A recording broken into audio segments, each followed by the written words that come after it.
du recul, c'est un des plus grands mercatos de l'histoire du football. Hein. Pas que du Paris Saint-Germain, de l'histoire du football, les frères. Parce qu'au final, hein, en 2024-2025, le PSG va chercher que 4 joueurs. Neves, Doué, Safonov, William Pacho. Neves, il arrive comme un jeune qui certes a beaucoup de potentiel, mais qui est quand même une valeur, je dirais pas sûre parce qu'il joue à Benfica, mais on sait déjà qu'il a un énorme potentiel. Tu vois ce que je veux dire? Benfica, on voulait 120, on arrive à négocier à 60. Grosse masterclass de Campos. Doué, c'est la même chose.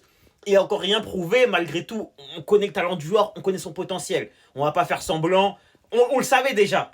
Maintenant, Safonov Pacho, là c'est deux paires de manches différents. D'un côté, Safonov, il arrive pour 20 millions d'euros, tout le monde pète les plombs, moi y compris, je vais même pas mentir. Parce que c'est littéralement... enfin, à ce moment-là, on a Donnarumma comme gardien numéro un, tu vois ce que je veux dire? Même registre, même profil.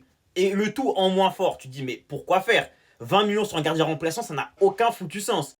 Pacho, il arrive pour 40 millions. Bon, lui, pour le coup, moi, je vais pas critiquer parce que je ne le connaissais pas. Je vais pas critiquer un joueur que je connais pas. Mais forcément, à ce moment-là, tu entendais vraiment une valeur sûre en défense centrale, un gros nom pour accompagner Marquinhos et pour enfin donner satisfaction en défense. Parce qu'on le sait, la défense du PSG, c'était vraiment moyen. Au final, meilleur défenseur du monde, mais Golden Boy, littéralement, top 5 meilleurs milieux du monde actuellement.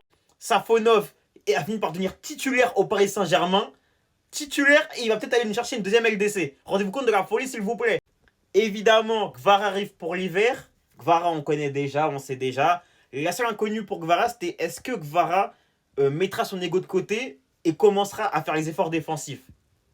La réponse est ce mec-là est devenu latéral. Voilà, elle s'arrête là ma réponse. Ce mec-là a l'activité défensive d'un latéral. Il défend comme un dingue en étant l'un de nos meilleurs offensifs, littéralement. Et dans la finalité, les 5 sont aujourd'hui titulaires indiscutables. 23 ans, 19 ans, 19 ans, 22 ans, 25 ans, masterclass.